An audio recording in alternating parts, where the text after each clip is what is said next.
Welcome to the Table Podcast, where we discuss issues of God and culture, brought to you by Dallas Theological Seminary.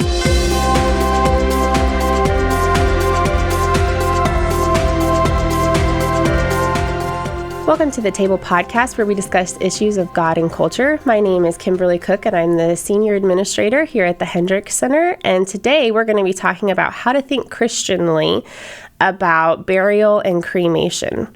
And I am joined by Dr. Michael Svigel, who is the Theological Department Chair and Professor. And he has been a guest with us many times. Yes, so thank you so much for being here. It's my pleasure. So you have been here so many times that you actually have reached out to us and suggested a topic for us today. That's in right. This one. And what is it about this area of discussion that made you say, hey, we really need to be addressing this? Yeah, this is a question that is going to come up. As Christians, how do we think about and how do we treat the remains of a loved one after they're deceased? Everybody's going to face it. They're going to face it personally, and they're going to face it with loved ones along the way. And so this question, the statistics now is cremation in the United States is up to about 50%. So it fluctuates depending on where you're at and such. But it is clearly regarded as a viable option. There are a lot of reasons for it. And Christians, I've noticed, have not been able sometimes to navigate the issues involved in that. And there's some strong opinions about it, which is understandable. And so I thought it would be a good topic to discuss and give some people some things to think about. And it's such a deep theological question with theological ramifications that in a situation where you have to be making decisions where you might not, grief, your mind and your heart and everything just isn't functioning quite like it always does, and that's a hard time to be having to sort through these kinds of deeper theological questions. That's right, and people will make emotional decisions. That's okay. We're emotional beings, but it would be good if people have a chance to think through the theological framework first, and that's really where we need to start. What is the theology of the person and the body? You hear sometimes people say, well, it really doesn't matter, and they'll speak in terms of just disposing of the remains or getting rid of the remains because that's not really that person, and it doesn't really matter what you do with it. Well, that's not, as we'll probably discuss here, not really a Christian perspective of the body and of God's physical creation. So what are the theological, biblical principles that we need to keep in mind as we are thinking through how to handle the dead and how even just to handle death in general as Christians? Yeah. And so I think, number one, we have to start out with, surprisingly, a proper understanding of creation, a good theology of creation, that God is the creator of heaven and earth, of things visible and invisible, not just the God of our souls and our spirits. And so he created our bodies, and he created this physical creation good. And so this creation itself is not inherently evil. There are philosophies and religions out there that will say the body is just the shell. It's just the prison that we need to escape from. But that's not really a Christian perspective. God created us as, can I use a big word? Sure. I'll define it. Sure. Psychosomatic beings. That is psycho, psyche, a soul, an invisible part, and then somatic, a body. And we were not created as spirits that just happen to indwell a body for some practical reasons, but nor are we merely a body where there is no immaterial part. We are both of these things together at the same time. That makes us who we are. And to emphasize one over another is really not a Christian perspective on a human person. My body is part of me, and my soul is part of me. And so these things together make me. So when we talk about death, death is the that was not planned, that God did not intend for us to die, but the ripping apart of the soul in the body. And then what that means is each part of that is incomplete. And that's a proper understanding of Christian death. And it should inform how we treat then the body itself. That is not just garbage or an incidental thing that happened to be associated with us for a season. It is an essential part of who we were and who we will be as we get into the next area. Yeah. So what I'm hearing is that theologically, the material world matters. And because the material world matters, what our bodies matter, and they continue to matter even as they decompose. Correct. Really. Correct. Yes. Yes. And so then the next side of that is the eschatology, or our hope and our future hope, and what we are actually looking forward to. I know it is very, very popular out there in preaching. You hear it even at funerals of we're all, we're fully whole now, and so has died and is now, experiencing real life. Well, biblically, theologically, that's not really completely accurate. It is very clear that to be absent from the body is to be present with the Lord, and that's a great hope that we have. But that is not to be ended with a period, but with an ellipses. ... There's more. And I would direct us to 1 Thessalonians chapter 4, 13 through 18, which talks about, look, we do not grieve as, we do grieve, but we don't grieve as those who have no hope, because we believe that Christ, when he returns, is going to raise the dead. And by that, it means literally he's going to raise up our physical remains, just as his body that was laid in the tomb came to life again, but glorified and immortal and of a different, higher quality.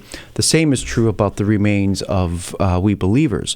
Our bodies, what is left of them, God has chosen to take that as a seed, as it were, and raise up that body into new life, into the glorious body conformed to Christ's body. So not only does matter, but so does the body have a place in God's plan of redemption. Not ultimately annihilation, but rescuing that physical body, that physical part of us from death, and reuniting it with our spirit, and continuing on forever as glorified, immortal, psychosomatic, embodied beings.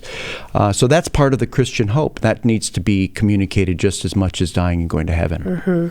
Okay. And just when you mentioned how people handle things in funerals and in mourning and that kind of situation, oftentimes we hear, it really is for the best. They're in a better place, that kind of thing. And, and you address the material part of that. But to me, there seems like there's a treatment and an understanding there of death that may not quite line up with what Christians typically have believed, correct? Yeah, and what the Bible teaches is, last time I checked, it still says that death is the enemy.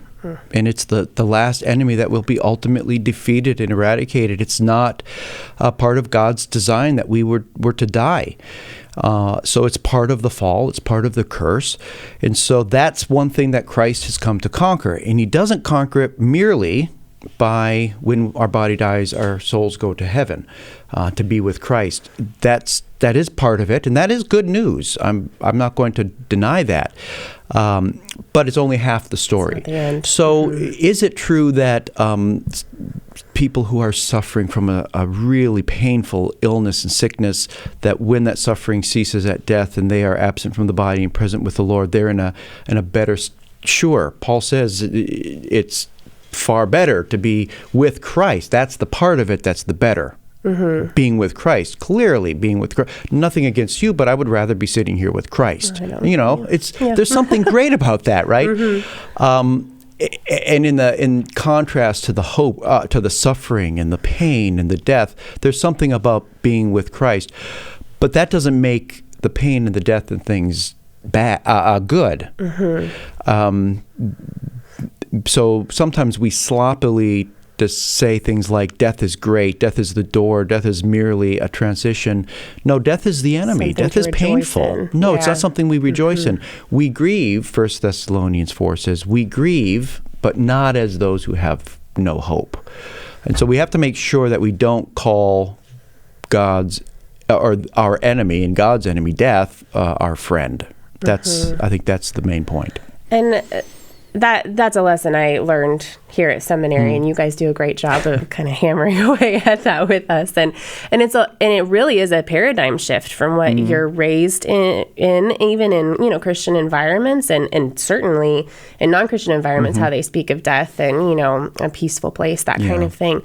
But something that always struck me is with the verse and with that in mind, we grieve as those who have hope, who are not without hope. Right. But we also grieve as those who recognize that something has just been ripped and torn. And we grieve and recognize that this is not the way that things were supposed to be. And so on a certain level, our grief can almost, I don't want to say it's deeper than other people's grief, but it's a different kind of grief because it's a recognition of the brokenness of the world and how and I feel like that's even honoring to the Lord, and because it's a recognition of the fact that death is evil and it's bad and it's not our friend, and so we grieve with hope, but we also grieve with a deeper knowledge. This isn't the way it's supposed to be, and to know for a fact, which is this trust, this hope and confidence that this isn't the way it's meant to be,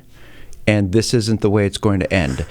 And being stuck in the middle there, that tension that creates, it unlike someone who just believes in the material world or says, well, death is death, it's just something, it's the big ugly you need to get used to.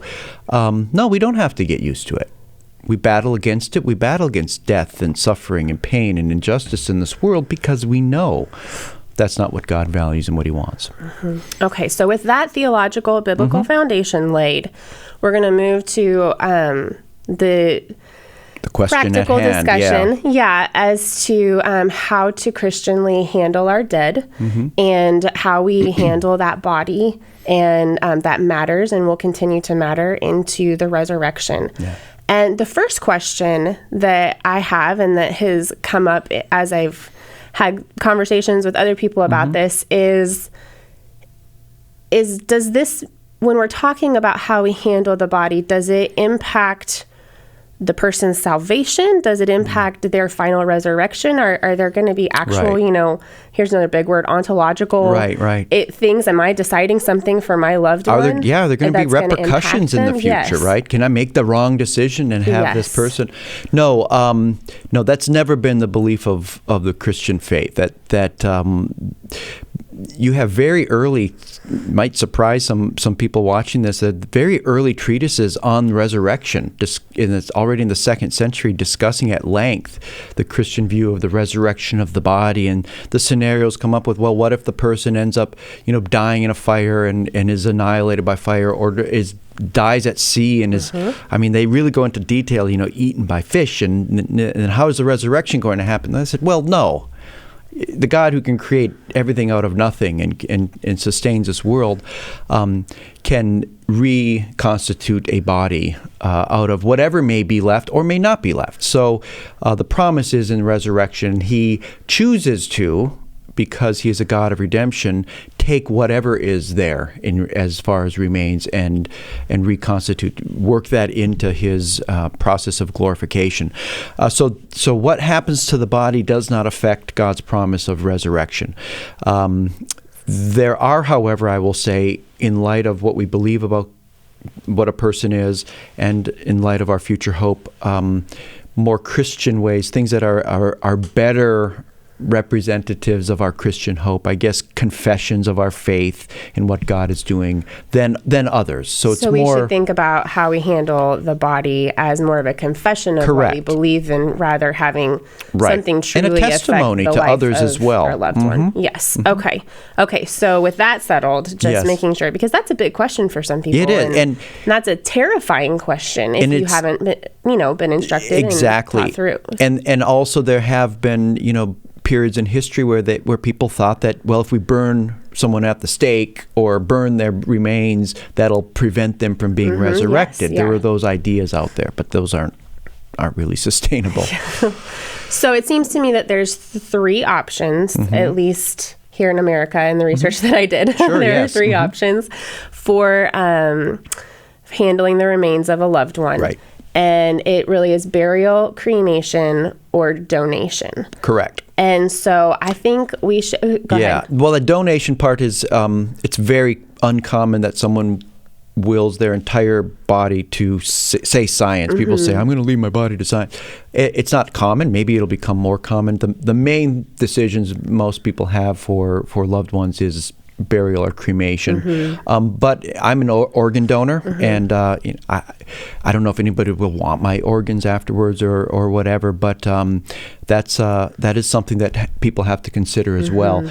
But even then, if you're a organ donor, for instance, there's still going to be a decision that needs to be made with the rest of my physical remains. Yes, that's true. That's true. All right, so let's start with burial, because that has, it seems, been historically the preferred, I guess, way to say, way that Christians have handled their loved ones and the bodies. So tell me a little bit about that. Yeah, and it varies, of course, from culture to culture. Most washingnists are going to be in the North American culture. So we'll talk about that first, but I will make some other mentions, because we do need to realize our practices are unique, especially, for instance, here the idea of burial is you're lying a person in a state of rest, in that Paul talks about don't mourn, like those who have no hope, about those who have fallen asleep. And that image of falling asleep implies one day they're going to awaken. And so it's an important metaphor, and lying in repose and rest that helps. It's the last image a person has oftentimes in a funeral, in a traditional funeral, where the casket is closed and we see a person at peace and rest oftentimes. That's kind of important. And then they're placed in the grave, and the idea is, as it comes from the Bible, as a seed is planted, one day that's going to come and be resurrected. In America, and that's the ancient tradition, though not exactly like that throughout biblical history, especially. In America, we do embalming most of the time, which preserves the remains for much, much longer than traditionally in many countries. And ancient times, a body was buried very quickly, and then the process of, I don't want to get into a lot of detail, but decomposition reduces the body to its elements and to bones, and then eventually in a grave after about 50 to 100 years to really nothing. So there's not much left at that time. So that's the normal process that is expected. In fact, if someone were to ask me, I would say I prefer it, perhaps, because of the long tradition and because of the image of the rest and repose that it portrays. Okay. What do you make of arguments that I've seen some arguments where people say, well, the biblical examples were that people were buried, such as Sarah and Abraham, and so that's why we should do it. What do you think of those arguments? That's okay. I think it's they did that in contrast to a pagan disregard or disdain for the body, which was burning and getting rid of in ways that were not respectful to the body. It was more respectful. But then you also have to take a look at reckon with the real history. A body was often laid in a tomb or something, and it would decompose. The bones then were often collected and placed in a common pit sometimes with the rest of the bones of the ancestors, and they lost in a sense, the distinct identity. They became kind of one with the relatives. Sometimes the bones were literally folded up and placed in an ossuary, a container with a name on it, and retain the identity. We don't really do that, even though archaeologists and others have shown this was a practice in the early Hebrew, ancient Near Eastern customs. Catacombs were also a common. So there are a lot of things that happened during biblical and New Testament times that we don't do. Everything, all of the practices are done in a certain culture and in a certain context, right? So I would say, again, it is the clear example. Does that mean it's the only option in our own culture and context, that's a valid question. Yes. So the other option that most people have before them would be cremation, and if you even search Christianity or Christian cremation, something like that online, you will get a vast large number of opinions on that. Definitely. And a lot of them are quite negative. Why do you think that is? Probably because of the biblical example, which is understandable. It is an ancient and historic custom.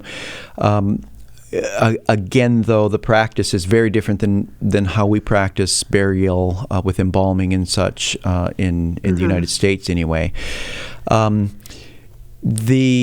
So that's a main reason. Also, sometimes they'll say that the process of cremation is disrespectful to the body, and I would encourage people. We won't discuss it here, but I would encourage them to look into the different practices and what's involved, especially in their particular context.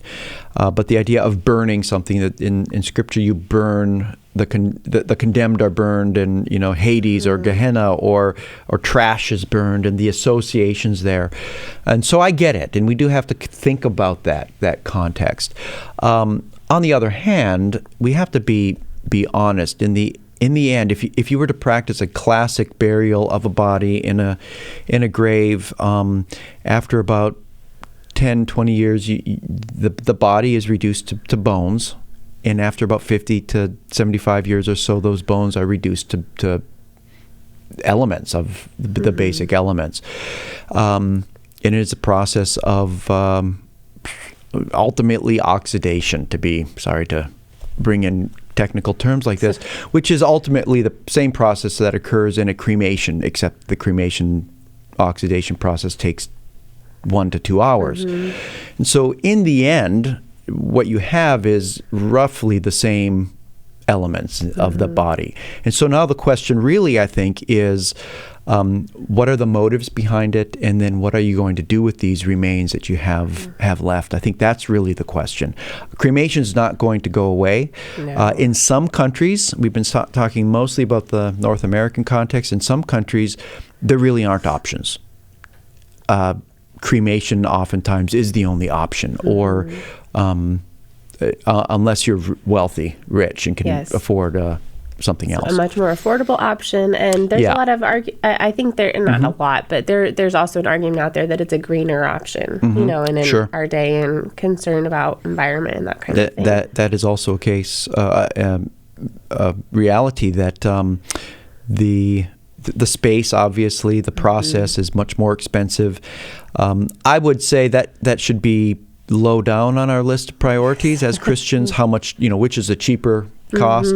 But the process of cremation itself does have some questions of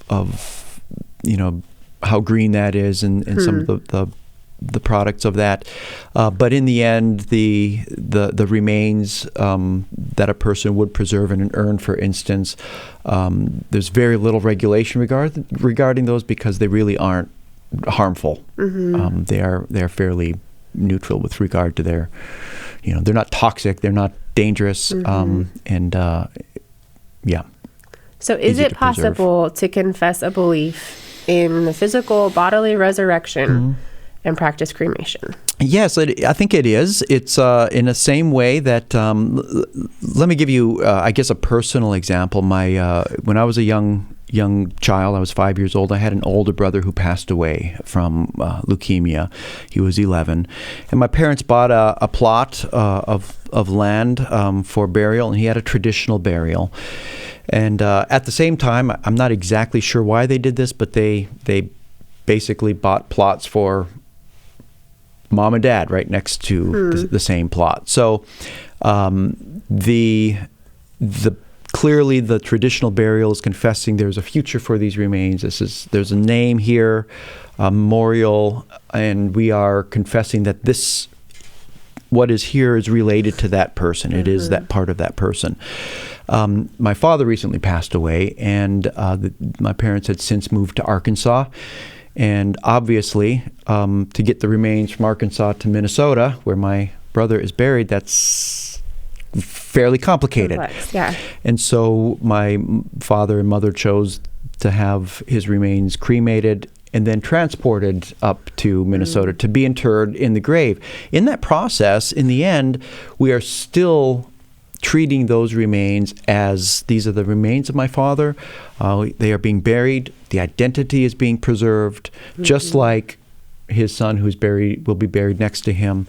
And in both cases, by attaching an identity to those remains, for as long as that memorial remains, we are confessing that this is related to that person and there's a future. It is an act of confession of faith, retaining the identity. So number one, I would say it is probably best Christian practice to retain the identity of those remains, whether it's cremation or burial. Okay. Now, what are some ways, so let's say a Christian family did choose a cremation option, and they were seeking to preserve the identity. So that would eliminate certain things that seem that, you see on very movies common in and that vogue. kind of Yes, thing, as spreading far as ashes, handling. pouring ashes in rivers or lakes. I have heard Christians doing that as well. I sometimes wonder if they've thought through it very carefully, or they're honoring the wishes of a person who is deceased that wanted that. Most of the time, as I've been able to engage or share things I've written on this with families facing this decision, they back away from that, the practice of distributing ashes or pouring them. This was more kind of a confession of not a Christian worldview where the body just recycles. We just mix it in and it recycles with the creation. And it's more of a pantheistic confession that you see in the Eastern religions. As they are exposed to a better doctrine of the body and our hope of resurrection, most Christians will back away from the idea of just simply distributing or disposing of that kind of language of the remains. But now what do you do? Right? That's the question. Yeah. With these remains. An urn with a name on it is that's one step. Sometimes it just stays there and the urn is done. They put it somewhere.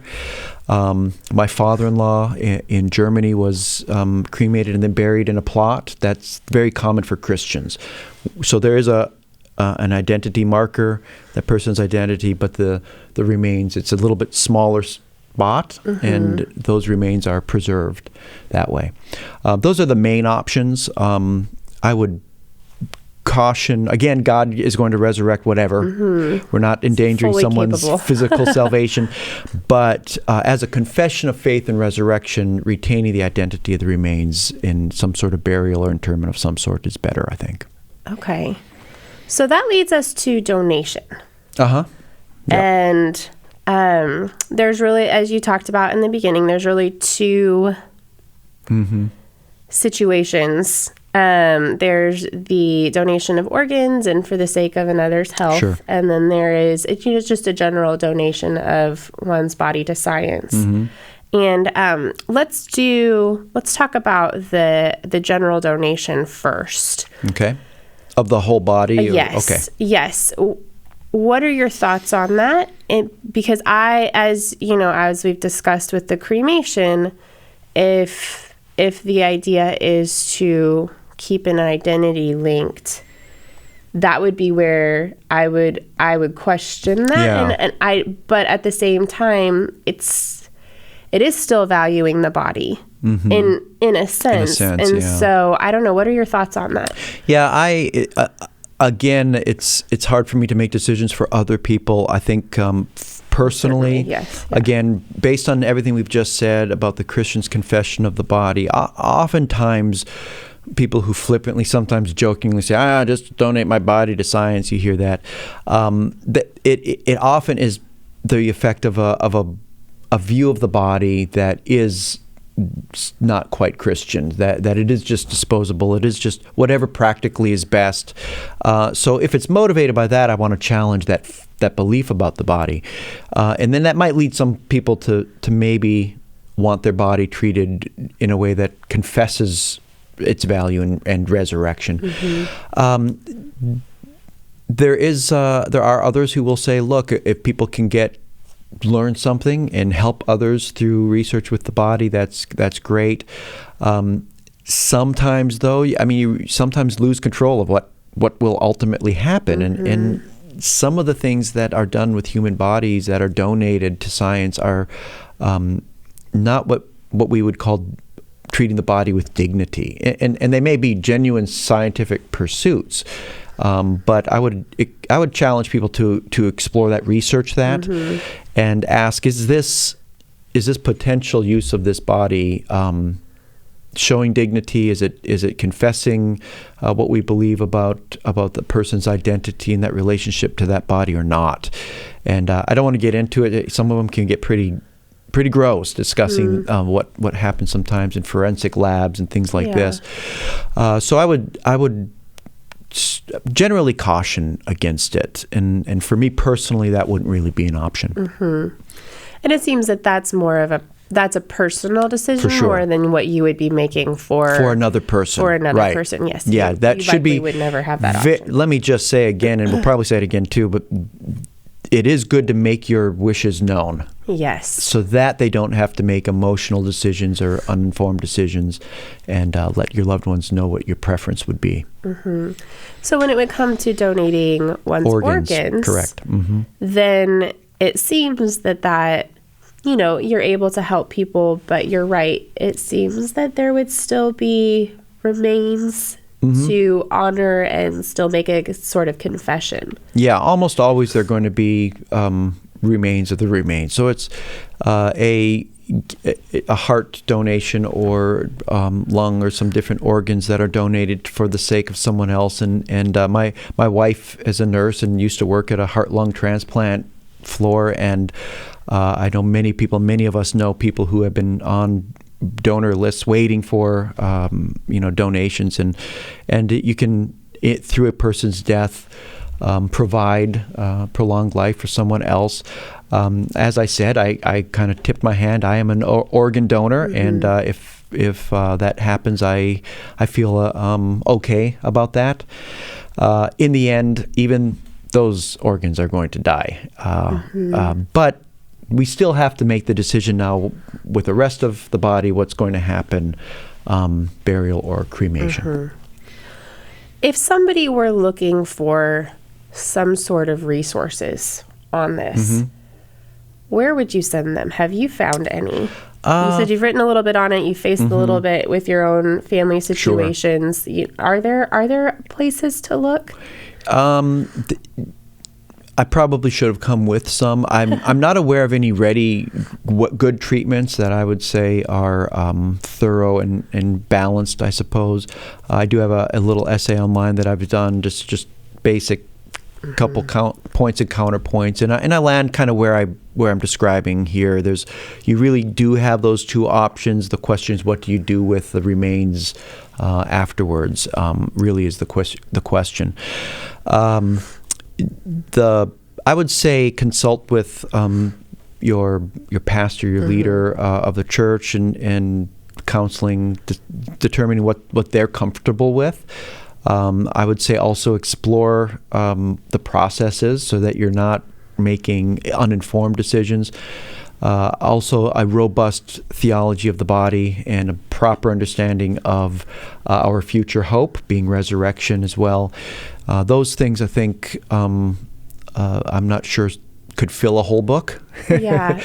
So I don't know if I would. That's why it seems like it's a little bit of a gap. It's a little bit more than a blog post. It's more of a multi-page brochure to kind of give you and in the end, you can't make a decision for someone else. Now, there are religious traditions where the decision is made for you if you're part of that, and then obviously that's to be considered and respected. Most of the time in the United States, we have to make that decision as a family. So just kind of to wrap it up, when we're seeking to think Christianly about death and handling the remains of our loved ones, we need to recognize that the material world matters, that we do not mourn as those without hope, Right. but we do mourn as those who recognize that something has been broken and ripped in a proper theology of the body. But we also recognize that there are legitimate ways to handle Right. the remains of our loved ones beyond burial, as long as there are certain steps that are taken, confessional steps that are taken. And I feel like you're saying predominantly that would be identifying, making sure that the remains are identified. Is there anything else? Yeah, I would say that's in that true. confession? Yeah, identifying the remains because you're confessing, no, this person, this is that person, part of that person, and there's a future hope for that person. And confessing that through either a burial marker or some other means. Ideally, I counsel if someone needs to be cremated for whatever reason or is cremated, chooses that, I keep the remains identified and then inter that person's remains in a plot that is marked. That would be my preference if a person chooses cremation. And also I would add to that, be aware that a lot of these questions, options are either expanded or limited depending on where you are in the world and what the circumstances of a person's death might be. And so you need to think about that as well. And in my wife's home country of Germany, it's very, very, very expensive to purchase a plot that lasts forever. You lease a plot. And they don't embalm, and after about 50 years, they basically bury someone else there, and that's unheard of for us here. But realize that the questions and decisions you make are going to be different depending on where you are, even in our own country. And so keep that in mind as well. And Christianity and thinking biblically and theologically about that offers that kind of flexibility. Yeah, you're coming at it with some principles. Right. Enforce this one view. You're right, correct. All right. Well, thank you so much for joining us and for suggesting this topic. I think, and I hope it will be really helpful for people who are That's either my just hope. thinking about the topic or, are really facing it and having to think through it in the midst of having to deal with some other things as well. Thank you for being here. I appreciate it. Thank you. Thank you for everybody who's listening.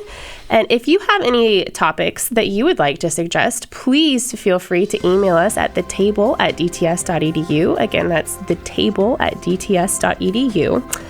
And please join us next time as we discuss issues of God and culture. Thanks for listening to the Table Podcast. For more podcasts like this one, visit dts.edu/thetable. Dallas Theological Seminary. Teach truth, love well.